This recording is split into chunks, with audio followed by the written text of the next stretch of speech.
안녕하세요. 이미 지나간 일을 두 번 생각하는 성격이 아닌데 어쩌다 보니 이렇게 사연을 적게 되네요. 지나간 연인에 대한 소식을 들었거든요. 지금으로부터 2년 전 저는 사랑했던 남자친구와 파혼을 했습니다. 당시 제 나이 31살이었습니다. 파혼을 하게 되었던 이유는 시부모님 되실 분들의 과도한 요구사항 때문이었어요. 몇 년 전 지방에서 사촌 오빠의 결혼식이 있었습니다. 평소라면 부모님만 참석했을 자리였지만 그날따라 부모님께 일이 생겨서 제가 대신 참석해야만 했습니다. 마침 저도 회사 출장차 근처 지역에 있었기 때문에 어려운 일도 아니었고요. 얼굴만 비추고 축의금만 전달하려고 했다가 작은 할머님 눈에 띈 탓에 잘 모르는 친척 어른들께도 안부를 여쭤야만 했어요. 솔직히 제가 낯도 많이 가리고 넉살이 좋은 편은 아니라서 어색하고 불편하긴 했지만 부모님 얼굴에 행여 먹칠을 하진 않을까 걱정스러워 최대한 예의 바른 모습으로 조신하게 인사를 드렸지요. 그런데 이런 제 모습을 다들 좋게 봐주셨나 봅니다.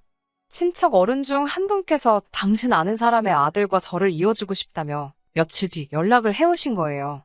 저에게나 저희 부모님에게나 낯설게 느껴질 만큼 먼 친척분이셨지만 조부모님과는 또 그런대로 가깝게 지내시는 분이라 거절하기도 어려운 자리였어요. 어머니께선 어르신 체면 살려드린다 생각하고 얌전히 나갔다 오라고 하셨지만 전 영 내키지 않았습니다. 하지만 제가 딱히 싫다고 할 수도 없는 자리였네요. 약속 장소는 서울 강남의 모호텔 1층에 위치한 카페였습니다. 쑥스러운 말이지만 호텔 카페는 그때 처음 가봤어요. 누군가 저쪽에서 저를 보고 반갑다는 듯이 손을 흔들었습니다. 반면에 저도 모르게 살짝 고개를 숙이며 목례를 했네요. 그 남자, 그러니까 친척 어른이 소개해주기로 한 사람이었습니다. 자리에 앉으니 자기는 이미 시켰는데 뭘 마시겠냐면서 메뉴판을 제 앞으로 내밀더라고요. 아메리카노 한 잔에 15,000원이라는 가격을 보고 솔직히 좀 놀라긴 했지만 최대한 티를 내지 않으면서 다른 메뉴도 찬찬히 훑어봤습니다. 솔직히 호텔 카페니까 당연히 비싸겠다는 생각은 했지만 많이 놀라긴 했어요. 당시 제가 다니던 회사 근처 식당들 점심 식사가 보통 5,000원 정도였거든요. 게다가 전 그마저도 아끼려고 도시락을 챙겨 다니기도 했으니 놀랄 수밖에요. 돈 이야기가 나와 말인데 제 배경에 대해서 조금만 이야기해보자면 제가 초등학생일 때 아버지가 실직을 하셨어요. 저희 아버지뿐만 아니라 당시 많은 아버지들이 직장을 잃던 시기였습니다. 그래도 건설회사를 다니시던 아버지께선 다른 분들에 비해서는 상황이 아주 나쁜 편은 아니었어요.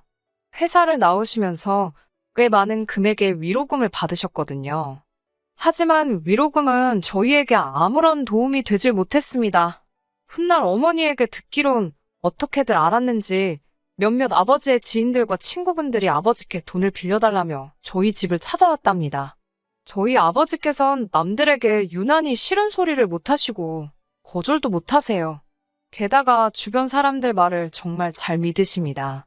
그렇다 보니 가족이 아닌 사람들에게는 너무나 좋은 분이셨지만 정작 가족들을 힘들게 하시는 분이시죠. 그때도 그랬습니다. 사람들이 도와달라고 오니 모른 채를 못하셨던 모양이에요. 당연히 어머니께서는 절대로 안 된다고 하셨지만 그때만 해도 어느 집이건 어머니가 아버지의 고집을 꺾는 일이 지금만큼 쉽지가 않았어요. 결국 아버지의 고집대로 주변 사람들에게 돈을 빌려주셨답니다. 정작 저희 가족은 제대로 써보지도 못하고 말이지요. 어머니는 그 돈을 못 받을 거라 확신하셨고 아버지는 사람들을 뭘로 보냐면서 어머니께 화를 내셨대요. 그 싸움이 몇 번이고 반복되었고 결론은 어머니 말씀이 옳았습니다. 아버지의 돈을 가져간 사람들 모두 다 죽었는지 살았는지 아무도 모릅니다. 지금까지 단 한 명도 연락을 해온 사람이 없거든요.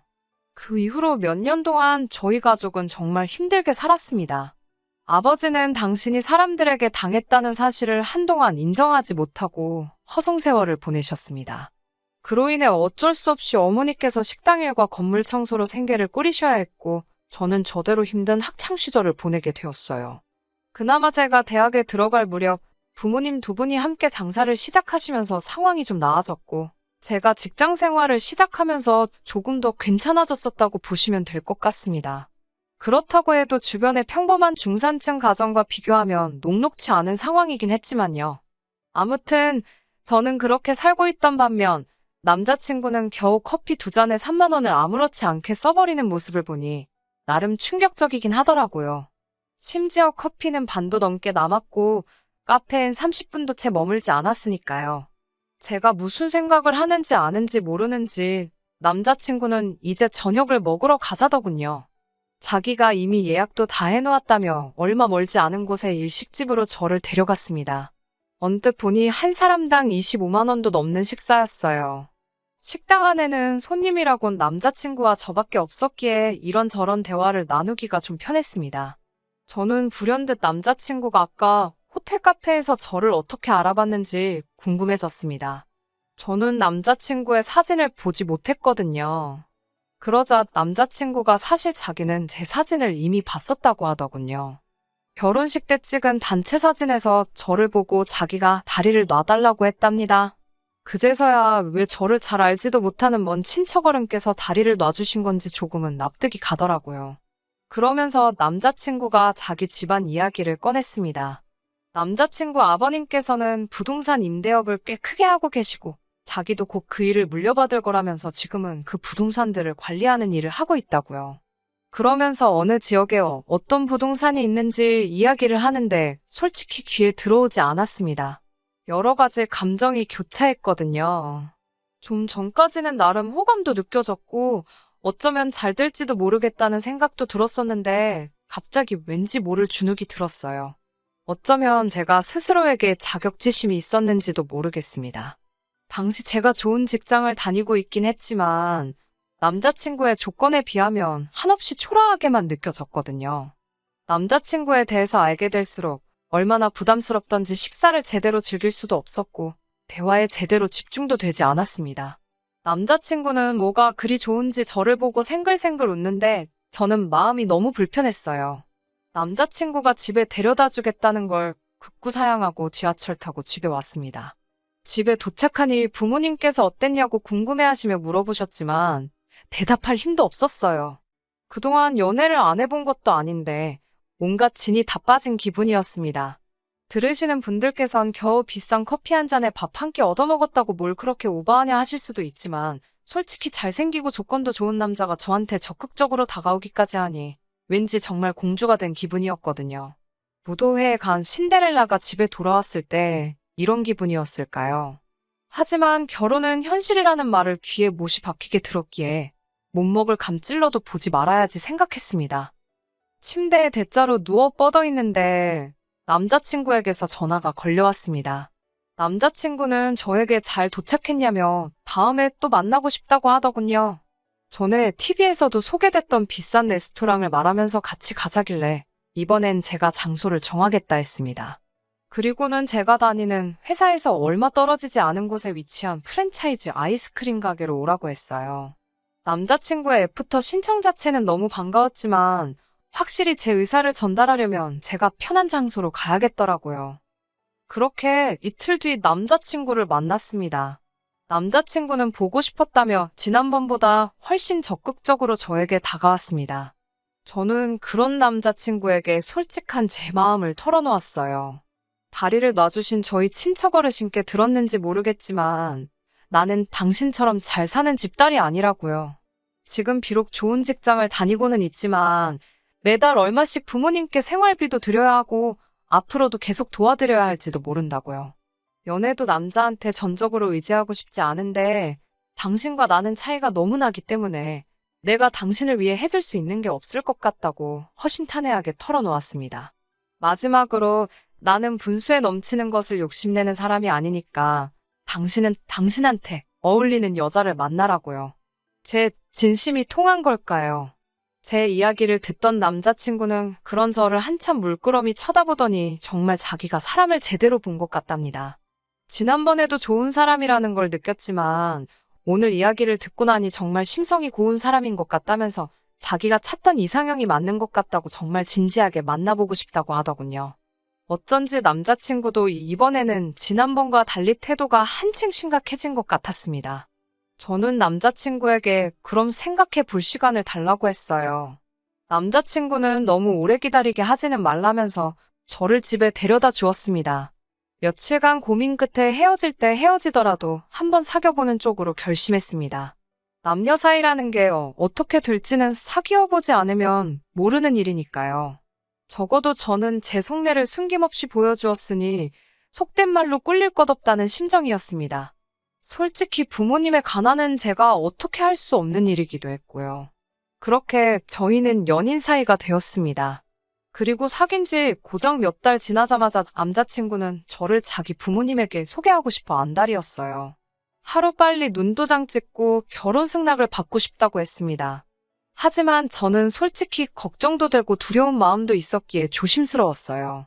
남자친구와 시작할 때는 젊은 남녀로서 솔직하게 터놓을 수 있었지만 어른들을 대하는 건 또 다른 문제였으니까요. 행여나 당신들의 잘난 아들한테 빌붙는 그런 여자로 저를 보시진 않을지 별의 별 걱정이 다 되더라고요. 아마 제가 남자친구를 그만큼 많이 좋아했기 때문이었을 거예요. 결국 사귄 지 6개월 만에 남자친구의 부모님을 만나게 되었습니다. 처음으로 남자친구 집에 갔던 날이기도 하고요. 아무것도 사오지 말라는 말씀이 있기는 했지만 그래도 빈손으로 가기는 뭐해서 식사 후에 먹을 만한 디저트로 백화점에서 파는 케이크를 사갔습니다. 남자친구의 집은 연예인들이 살 것 같은 고급스러운 아파트였어요. 남자친구의 아버님은 풍채가 좋으시고 호탕하신 분이셨어요. 어머님께서는 약간은 차가워 보이는 눈매와 화려해 보이는 외모를 가지고 계셨습니다. 특히 어머님은 나긋나긋한 말투를 가지고 계셨지만 말수가 적으셨기 때문에 덩달아 저까지 더 조심스러워지더라고요. 사귀는 사람의 부모님을 만나는 건 살면서 처음이라 몹시 긴장되고 초조했습니다. 마치 가시방석에 앉아있는 기분이었어요. 게다가 느낌상 보아하니 두 분은 절 그다지 궁금해하지 않으셨는데 남자친구 혼자서 어지간히 저를 보여주고 싶어 했던 것 같더라고요. 그것도 모르고 온 제 자신이 한심하게 느껴지던 찰나에 어머님께서 저에 대해 이것저것 물어봐 주셔서 어찌나 감사했는지 모릅니다. 어머님은 제가 어디 학교를 나왔는지, 어디 직장을 다니는지와 같은 기본적인 것들을 궁금해 하셨어요. 제 생각이지만 어머님도 대화를 어떻게 이어나가야 할지 잘 모르셔서 저에 대해 아시면서도 물어보시는 것 같았습니다. 오히려 그런 게 인간적으로 보여 마음이 한결 편해지긴 하더라고요. 어머님께서는 당신 아들과 잘 만나줘서 고맙다며 부모님은 뭐 하시는 분들이냐고 물어보셨습니다. 제가 대답을 하려는데 남자친구가 저를 가로막으며 작은 사업을 하신다고 대답하더라고요. 제가 의아한 눈빛으로 남자친구를 쳐다보자 남자친구가 눈빛으로 마치 자기가 알아서 하겠다는 듯한 사인을 보내더니 사업하신다며 말을 돌리려고 들더라고요. 그냥 넘어갈 수도 있었겠지만 저는 그러고 싶지 않았습니다. 작은 거짓말이 눈덩이처럼 불어나면 얼마나 수습하기가 어려운지 주변에서 너무나 많이 봤기 때문이에요. 저는 어머님께 사업이 아니라 장사를 하신다고 솔직히 말씀드렸습니다. 남자친구가 제가 좋은 점수를 받았으면 싶어서 예쁘게 포장을 해주려고 그랬나 보다고요. 두 분이서 장사하신 지 이제 몇 년 안 되셨다고 설명했습니다. 그러자 어머님의 반응이 약간 떨떠름했습니다. 어머님께서는 어떤 장사인지 꼬치꼬치 물어보셨어요. 과일 장사라고 말씀드리니 어디서 하시는지, 한 달에 매상은 얼마나 되는지와 같은 구체적인 것들을 물어보셨습니다. 그렇게까지 구체적으로 물어보실 줄은 몰랐기에 솔직히 많이 당황스러웠던 것이 사실입니다. 그리고 솔직히 물론 남자친구 부모님께서 돈이 많으신 건 알고 있었지만 단 한 번도 그 돈이 어떻게 얼마나 많은 건지 제가 알아야겠다는 생각도 알고 싶다는 생각도 해본 적이 없었기에 어머님의 질문 공세가 불편했던 것도 사실이에요. 하지만 어찌됐건 제가 사랑하는 남자친구의 어머님이셨으니 잘 보이고 싶었기에 최대한 아는 선에서 성의껏 대답해 드렸습니다. 그 이후로도 몇 차례 남자친구 부모님과 만나 식사도 하고 커피도 마시고 왕래를 하며 지냈습니다. 이따금씩 어머님이 갑자기 호출을 하시는 일도 있었지만 저를 며느리감으로 인정하셨기 때문에 그러시는 거라고 생각했습니다. 물론 항상 기분이 유쾌하기만 했던 것은 아닙니다. 한 번은 어머님께서 친구분들과 시외로 바람을 쐬러 가고 싶다며 같이 가줄 수 있냐고 물어보셨습니다. 며느리가 운전하는 차 한번 타보고 싶으시다면서요. 저는 회사에 휴가까지 내고 어머님과 친구분들을 모시고 갔어요. 그때는 정말 며느리로서 인정받은 느낌이었습니다. 하지만 막상 도착하니 어머님께서는 당신들끼리 할 이야기가 있다며 저는 다른 테이블에서 식사를 하라고 하셨습니다. 그 자리에서는 기분 나쁘다는 생각조차 못했는데 집에 돌아와 곰곰이 생각해보니 어머님을 포함한 5분 중 그 누구도 저에게 거의 말을 걸지 않았다는 걸 깨달았습니다. 그리고 다른 분들께 저를 제대로 소개하지 않으셨다는 것도 깨달았어요. 하지만 그럼에도 불구하고 애써 스스로 어머님께 사정이 있으셨을 거라고 생각했습니다. 돌이켜보면 번번이 그런 식이었어요.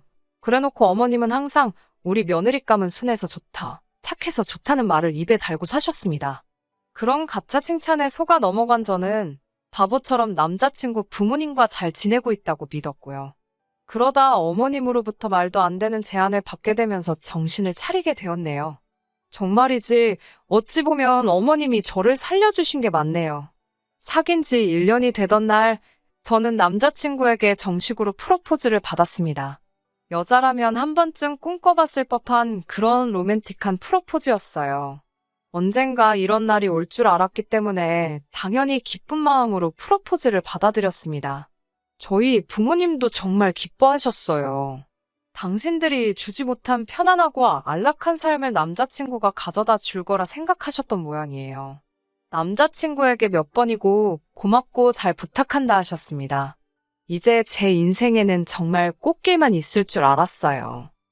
상견례를 앞두고 하루는 어머님께서 퇴근길에 집에 좀 들리라고 하시더군요. 평소에도 가끔 있던 일이라서 크게 신경 쓰지는 않았어요. 집에 도착하니 아버님도 계셨고 남자친구도 있었습니다. 어머님께서는 저에게 기분 나빠하지 말고 들으라며 어떤 서류 한 장을 꺼내 보이셨습니다. 요새는 결혼 전에 건강검진도 하고 이런저런 것들을 많이 확인하는 건 저도 들어봤을 거라며 계속 돌려서 뭔가를 설명하려고 하셨습니다. 그러자 보다 못한 아버님께서 서류를 건네주시며 저더러 대충 읽어보고 이름 쓰고 지장 찍고 사인하라고 하시더군요. 뭔가 하고 들여다보다가 첫 줄에 적힌 위자료 청구 포기각서라는 글자를 보고 저는 깜짝 놀랐습니다. 남자친구도 제 놀란 표정을 봤는지 원망스러운 표정으로 어머님과 아버님을 보면서 꼭 이렇게까지 해야 하냐며 한숨을 쉬더라군요. 서류를 읽어보니 한마디로 이혼할 때 이혼 사유에 관계없이 위자료를 청구하지 말라는 내용이었습니다.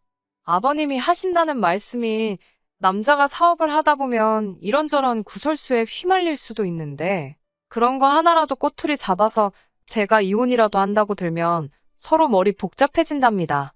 따라서 그런 걸 미연에 방지하고자 작성해놓는 서류니까 너무 크게 신경 쓰지 않아도 된답니다. 제가 무슨 말도 안 되는 소리냐고, 제가 물론 남자친구를 믿지만 그래도 사람 일이라는 건 모르는 건데 제가 어떻게 이런 서류에 사인을 하느냐고 받아쳤습니다. 그러자 이번엔 어머님께서 저더러 너 혹시 우리 집에 돈 보고 시집 오는 거냐고 물으셨어요. 당연히 돈 보고 오는 건 아니지만 막말로 남자친구가 바람이라도 피거나 어디서 자식이라도 낳아오면 어떻게 제가 맨몸으로 나가겠냐고 물었더니 저더러 그런 생각도 하고 사냐면서 무섭답니다. 옆에 있던 남자친구도 저더러 무슨 말도 안 되는 소리를 하냐면서 쓸데없는 소리 하지 말고 그냥 서류에 부모님 말씀대로 이름 쓰고 지장만 찍으래요. 이혼 안 하고 평생 행복하게 살면 문제가 될 일이 아니라고요. 아무리 생각해도 이유가 어떻게 됐건 저 혼자 말도 안 되는 서류에 사인을 해주는 건 억울한 생각이 들었습니다. 그러다 불현듯 어디선가 봤던 바람핀 남편이 아내에게 써줬다는 반성문이 생각이 났어요. 거기에서 차가 나요. 저도 남자친구에게 그러면 불륜 책임 각서를 써달라고 했습니다. 만에 하나 사업을 핑계로 불륜 시 저에게 위자료로 얼마를 지급할 것인지 정확히 명시해서 이름 적고 지장 찍어 달라고요. 그러자 이번엔 남자친구 부모님께서 하지도 않을 불륜에 대해서 왜 각서를 적어달라냐며 저더러 억지 좀 쓰지 말라더군요. 그러더니 어머님께선 저를 달래듯 말씀하시기를 제가 없는 집 딸임에도 불구하고 며느리로 들이기로 한 건 바로 제 성품 때문이라 하셨습니다. 고분고분하고 싫은 소리 안 하는 게 너무 마음에 들었답니다. 있는 집 딸들은 자기 주장이 너무 강하고 되바라져서 다루기가 힘든데 저는 시키는 대로 따라오니 너무 편했답니다.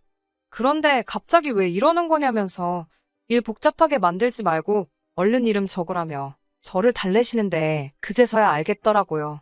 저를 하나의 인격이 아니라 말 잘 듣는 강아지나 식모 같은 존재로 생각했다는 거요.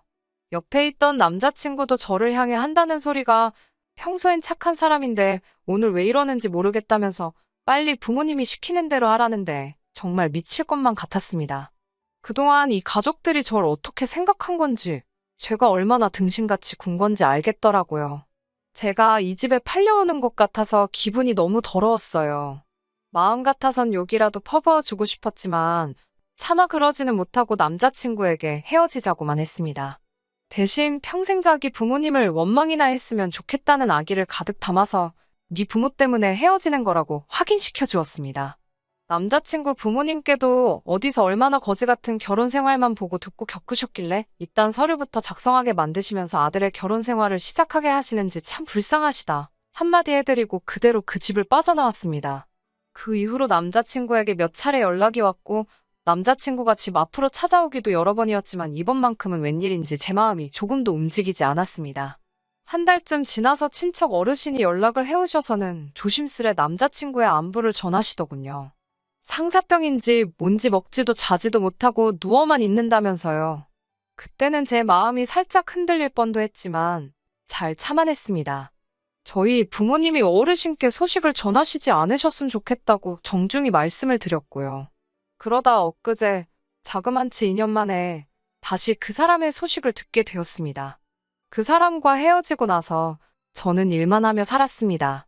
덕분에 더 좋은 조건으로 이직을 하고 승진도 하여 그때보다 훨씬 나은 대우를 받으며 바쁘게 지내고 있었는데 그 사람은 완전히 망가졌더군요.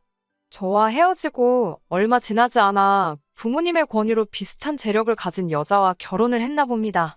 그 여자에게는 그런 서류 같은 것도 받지 않았던 모양이에요. 그런데 얼마 지나지 않아 무슨 연유에서인지 이혼을 하게 되었는데 결혼 생활이 굉장히 짧았음에도 불구하고 위자료로 상당한 액수를 토해내야 했답니다. 게다가 아버님이 하시던 사업에서 탈세 사실이 발각되어 그 부분에서도 엄청난 과태료를 물게 되었고 여러 가지 일들이 있었나 봐요. 한때 그래도 연인이었던 사람이라 이런 소식을 들으면 가슴이 아플 줄 알았는데 아무렇지도 않은 걸 보니 사람 마음이 참 가벼운가 봐요. 아니면 제가 그때 받은 상처가 제 생각보다 훨씬 컸던 걸 수도 있고요. 아무튼 세상에 별의 별일이 다 있는데 그 일을 어떻게 극복해내느냐에 따라 더 크게 성장할 수도 있고 더 아래로 떨어질 수도 있는 것 같습니다. 아무튼 모든 일은 어떻게 받아들이고 행동하느냐에 따라 달린 것 같네요. 여러분도 매사 현명한 선택을 내리시길 바라겠습니다. 끝까지 들어주셔서 감사합니다. 오늘의 사연은 여기까지입니다. 구독과 좋아요, 알람 설정 부탁드리고 더 좋은 사연으로 다시 찾아뵙겠습니다. 감사합니다.